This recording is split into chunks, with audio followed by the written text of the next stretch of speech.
Hello, you guys. It is Vlogmas day 13, and I have a little haul for you guys. So I went to Target to really get a couple things, and of course, I left out there with more than a couple things. So let's get, okay, so first thing that I purchased was my niece's Christmas gift. She wants a Raya. It says try me. Oh, she's gonna love this. She wants a Raya sword, and so I was like, let me get this before, like, okay, relax. Let me, oh, this is cool. So it's like motion sense. Okay, that's cool. She wanted that, so I got that for her. And then if you like the Grinch, you've noticed that this Grinch right here is not on really any streaming services. I mean, you can buy it, but I'm just like, I'm kicking it old school. I want to go back to buying like DVDs of like shows that I like all like just put in the DVD. Like I want to get all the One Tree Hill DVDs, all the Desperate Housewives DVDs, and just put them in, kick it old school. And so I was like, you know what? This is actually what I went to Target to go get, just to go get this Grinch. And I'm like, it's perfect. And it comes with a digital code, so you can just like stream it on your computer or TV. It's perfect. And so what else did I buy? And so then I actually was looking for books, and I saw this one by the books. And so I picked it up too. I was like, how great. And so the next thing that I purchased was this right here. I saw this online, but they didn't have an option to like pick up in store. You just had to see if it was at your store. And so it was at my store and I purchased it. And I just want to put like my Emma Chamberlain coffee in it for the next, 12 days. And like be a little bit more festive in my kitchen. I don't know. I feel like it's cute. If it didn't say Merry Christmas at the top, I would actually use this year round because it's really cute. The next thing that I purchased was this apron. Now this apron I am going to use year around. It doesn't say Merry Christmas on it. It's just the pattern. This is going to be like my new like apron. I love this. This is actually what I really wanted. And they like were saying it was sold out everywhere, but they had, it's a kid's apron. Fuck. It says kid's apron. Let's see how big it is. Of course I'll waste money and break the seal, even though it says kid's apron. I mean, if it gets the job done, it gets the job done. If it sucks, I'll just give it to my nieces and nephews. Oh my gosh, it's so tiny. Like I never look at anything. Okay, so this disconnects. Let's see how stupid I'm gonna look. What is this apron in Kenya? Let's see. Oh my God, I look so stupid. Oh my God. This is so stupid. Why did I not see the part where it said kids apron? Look at this. Okay, you know what? Of course you would want a longer apron, but really I don't need a longer apron. Like this kind of, we get the job done. Okay, I'm gonna keep her. Like she'll just be one of those like little small aprons, you know? And I actually would kind of do it like this because I like my aprons to cover more. This is where I usually get messed up. So I'll look stupid, but like no one will see it but me. I did not, look how small it is, you guys. This is stupid. I'm keeping it. It's cute. Sorry. I'm keeping it. It's cute. Okay. What's next? What else did I buy? I've been seeing these plates since Target put their Christmas stuff out. And I was like, let me just go ahead and get them. They're only $4. And so I just got 2 of each. I feel like they're perfect for like midnight snacks. So if I make cookies, because I do want to make cookies with you guys one day, and I got these too. Like I could even put them on my table right now. or something. Like, I don't know. They seem kind of cute to sit out, so I purchased these. And like, they go like perfect. This is what it's perfect for. It's perfect for in the morning with breakfast. Put your bagel, you go into your coffee and like spoon out your coffee. I just feel like it's really festive. And you want to know what? I've been one of those people. After the like December 6th, there's no reason to buy Christmas stuff. Like, just wait till next year, love. But look at me, because I'm like, I'll be happy I had it next year. Like, I had so much stuff from last year, this year, and I was so happy that I had it. So I'm like, you know what? I'll be very glad that I have what I have next year. Next thing that I purchased was this bowl. I feel like this bowl is a steal. I feel like this bowl should cost way more than it does. Like, this looks like something your grandmother gets you. Like, I don't know. I just felt like it was festive. Like, if I didn't have a centerpiece, like next year, this is probably what I'll sit in the middle of my table. I'm trying to see where I'm going to put her right now. Oh, I'll switch her out for that thing over there. It'll be perfect. This is cute. I like this.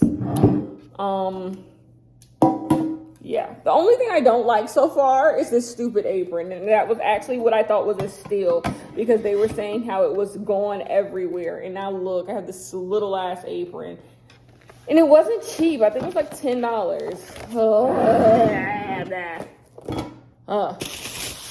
Anyways, then I bought some more books, which you guys are going to be really upset, because one of my videos is a book haul, and you guys are going to know all the books that I bought. I have more coming from Amazon, but once again, I could have gotten these cheaper off Amazon, but got this book called Wait For It. Looks like they're on vacation or something.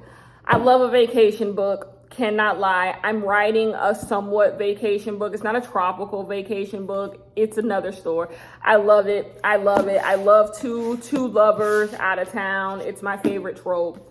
The bookshop of second chances. I'm going to be honest with you. I bought this book because the woman's husband leaves her for her best friend. And like, I love when someone's story arc begins with their husband cheating and leaving them. The last one is Razor Blade of Tears. Heard good things about this book. This is on a lot of people's favorite books of the year. It made a lot of end of the year lists. And so I'm buying. I did a huge unhaul of my bookshelf, so I feel like I can purchase books. And so that's what I've been doing.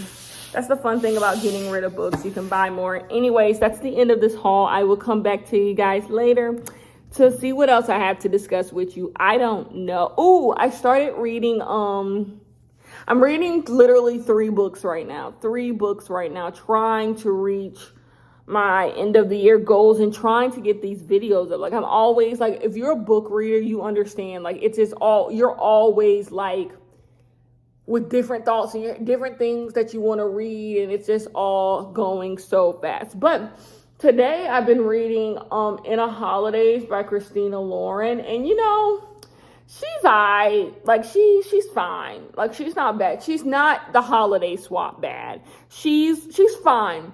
Like, I see myself giving it 3 stars. Like, it's literally nothing to complain about. It's just not that interesting. Like, first of all, I feel like the story could be told without this weird time warp. So, like, in this book is about a girl who was stuck in a time warp with her, like, chosen family. So she has her family and her, like, family friends. They all go to this cabin during the holiday season. And so basically she's stuck in a time warp, continuing to do this same vacation over and over and over again. And she's trying to figure out why she keeps doing this vacation and what does the universe want her to do over.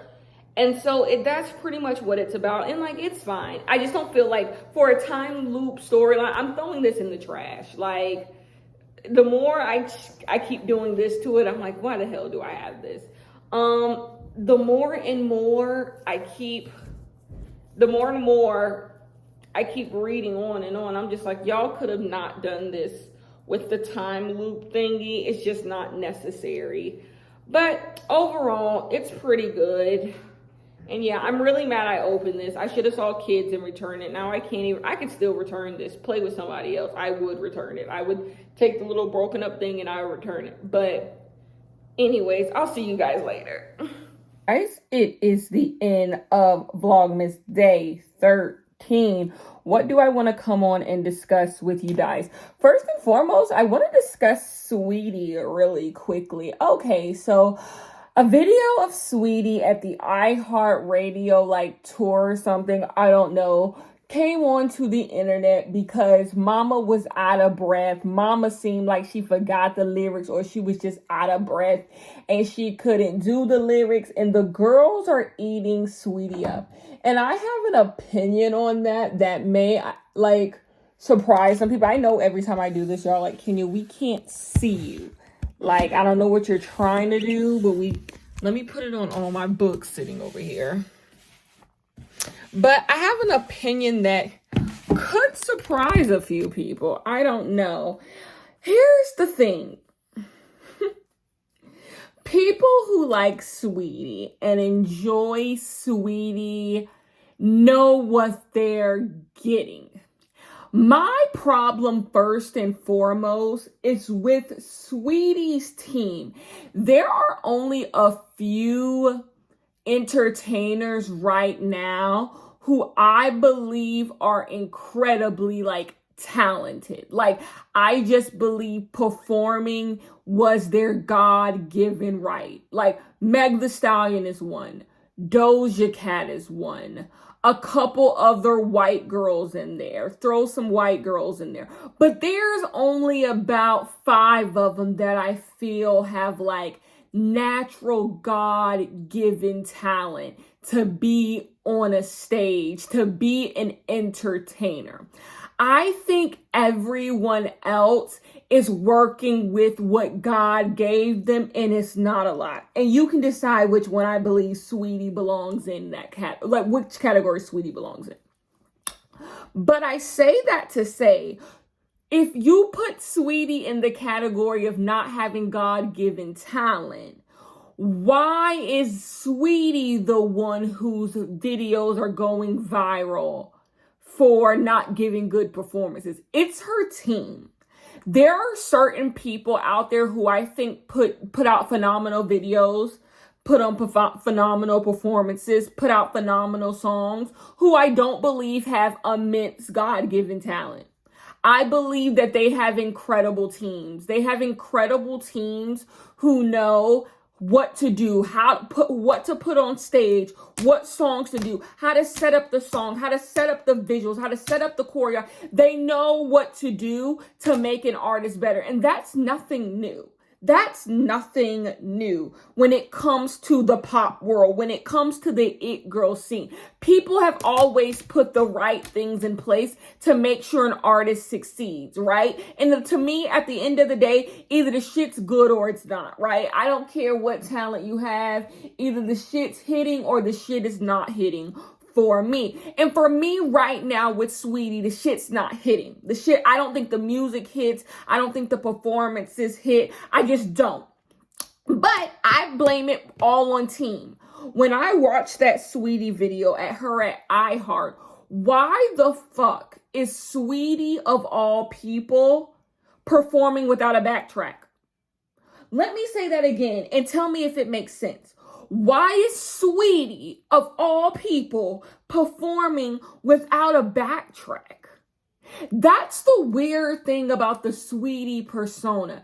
You see 1 minute Saweetie's on Netflix, Saweetie's the musical performance for SNL, like she's big time deals. And then the other minute, someone drops the ball and is treating her like it's amateur hour. It's like, pick one. Either Saweetie's amateur hour or she's the person hosting hosting SNL, the musical performance on SNL, or she has Netflix show. Pick one. Like, I feel like every time I see Saweetie, it goes between both sides. And I'm just like, Saweetie gets too booked for her to have performances like this, because y'all shouldn't have known Saweetie was out of breath. Who on the team is aware of Saweetie's talent? There's no way we could have rehearsed this. I saw what Saweetie sound like, and I didn't put a backtrack in. Like, where's the team to say, Saweetie, you need a backtrack. You need a backtrack. You need to lip this song. You need to lip, come in, come out. Even the best of the girlies do that. Beyonce's not no stranger to a backtrack because it's what makes sense. She's on stage dancing, and if Beyonce, who has the best voice control of all time, it has to do that. Of course you do, sweetie.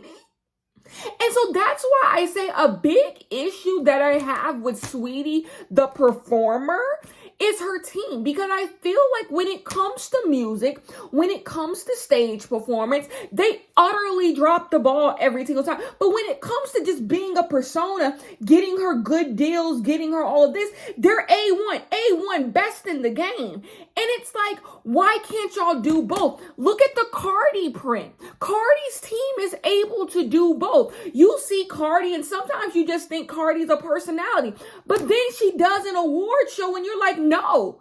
They make sure that she puts out good performances. She puts on good video. Like, there's both. The team is doing both. And so my thing with Saweetie constantly is, why not, Saweetie, either make Saweetie fully a socialite, make Saweetie fully a personality, get her shows on Netflix, have her hosting all types of shit, do that, and then leave the music alone. That's the thing. If y'all aren't going to put everything into the music, then leave the music alone. And this is not me right now going in on Saweetie, because we'll do a little Saweetie. We'll get on Saweetie in a second. But this is 100% team. I'm on Saweetie's team right now. Like, either y'all need to, she shouldn't go out there and sound like that. She shouldn't go out there and sound like that. Like, I don't want to be mean, but the people who are saying Saweetie's 5 years in the game, they have a point. But I don't blame Saweetie for that. I blame Saweetie's team for that. And you can blame Saweetie for hiring her team, but I blame Saweetie's team for that. Like, how can y'all get her these big deals and she doesn't have any humongous songs, but y'all can't put an iHeart radio performance together? Like, huh? That's my problem. So I find both sides of the Saweetie argument to be too much. You have the people who are like, leave Saweetie alone. Saweetie's trying, da-da-da-da-da. And I will never be on that side. We need to go back to critiquing the girls. We can be nicer. We can learn from our old ways. But we need to go back to critiquing the girls. But I'm also not fully on the side. Saweetie, you a dumbness. You suck. Throw tomatoes. Saweetie need to stop performing. Da-da-da-da. I'm also not on that side either, because, like, it don't gotta be all that, right? Like, I feel like some people do a little too much. Sometimes some people do a little too much. So there's a middle somewhere in there for me. I'm in the middle somewhere. Do I believe Saweetie's trying? Yes. But if your trying is still falling very, very short and we're not seeing the progress, then what are we trying to do? That becomes the question, right? And I think a frustration I personally have with Saweetie is I believe Saweetie's trying. I believe Saweetie wants to put out good performances. I just don't know. Like, you have to ask her. I don't think Saweetie's untalented. So I don't know how you could be practicing so much and not getting better, right? So I'm sitting here conflicted, right? I believe she has some talent. I believe she wants it. So why isn't it coming through fruition? And it'll just take time, of course, but how long do we need to take? And in the meantime, what are we allowed to say about her performances? I don't think you have to be nasty like I feel like one side is being, but you also can call a spade and that performance is bad. I don't know. It doesn't make the Saweetie brand outside of like commercial status doesn't make any sense to me. I've been saying this forever. The Saweetie music doesn't make sense to me. I don't know who her music is geared towards. And the thing is, she has blueprints. She has the Doja Cardi Meg blueprint. Like, you have 3 people who are at the top of their game, who are rappers, who you could just follow their blueprint. You're not going to be a greatest lyricist as Meg, right? You're not going to be as great a performer as Doja. You're not going to be as entertaining as Cardi. But you could take something from all of them and be second-rate them. There's nothing wrong with being second-rate Doja, because first-rate Doja is excellent. So second-rate Doja is good. There's nothing wrong with that. I just feel like when it comes to the music, Saweetie's team don't be trying. They be setting her up. And I think that's because I feel like Saweetie's the only person on her team who wants her to continue doing music. I feel like everyone else on her team is like, commercial, be a commercial success. So do the Netflix shows, do the da-da-da-da. And they're not realizing what I think Saweetie realized is, I need something to substantiate all of this, right? I'm the musical guest on SNL. They didn't make me the guest of SNL. I'm the musical guest. So in order to get these huge opportunities, I need to make some music too. And I think, honestly, Saweetie to me doesn't have to do the music to still get great things. But that's my thing. If y'all not going to invest in the music and getting the music side right and their entertainer, the musical entertainer side right, then just be a personality. Then just have Saweetie be a personality, because this is embarrassing. If you can agree, this is embarrassing. But I don't want to be too hard, but I agree with the people who are saying, like, she can't walk across the stage without being out of breath. But the thing is, a lot of performers can't walk across the stage without being out of breath. Cut the mic. Where's the rehearsing? Someone would know when to cut the mic before she's huffing and puffing in it. Someone would know when to turn up the backup track. Like, that's why I say, like, this wouldn't have happened on a Cardi set. This wouldn't have happened on a Meg set. This wouldn't happen on a Doja set. They rehearse. I actually think Saweetie has all, and that's another thing I agree. Like, another reason why I don't agree with the leave Saweetie alone side, because y'all not low. If Saweetie was dark skinned, y'all would have everything to say. If Meg did that, what Saweetie did on that stage, Meg will be dragged up and down Twitter today. Like, let's be honest real quick, right? So that's another reason I'm like, a lot of y'all are just colorist and like y'all feel bad, like poor biracial girl. Like, let's be clear. But also, you don't have to be nasty to Saweetie. I don't think Saweetie deserves nastiness, right? I like Saweetie. And I don't mind Saweetie being mediocre. I don't mind, like I said, I believe most performers right now are mediocre. I think a lot of them have great teams. A lot of them have great teams that allow for their mediocreness to be covered up at most points, right? So why isn't Saweetie's? Anyways, that is my thought. Saweetie needs a better team who cares more about the performance aspect. The girls need to go back to rehearsing because that's a mess. But I believe Saweetie can get better, right? Also, how much space is Saweetie occupying in y'all life to care that much? Saweetie there are some times when Saweetie gets stuff like the SNL musical guesting. I'm like, Saweetie occupy a lot of fucking space. But then in real, I'm like, Saweetie doesn't even matter that much to my regular life for me to be that pressed about how Saweetie performances are going, you know? Anyways, that is the end of this one, you guys. I love you so much, and I'll see you in Vlogmas Day 14. Peace.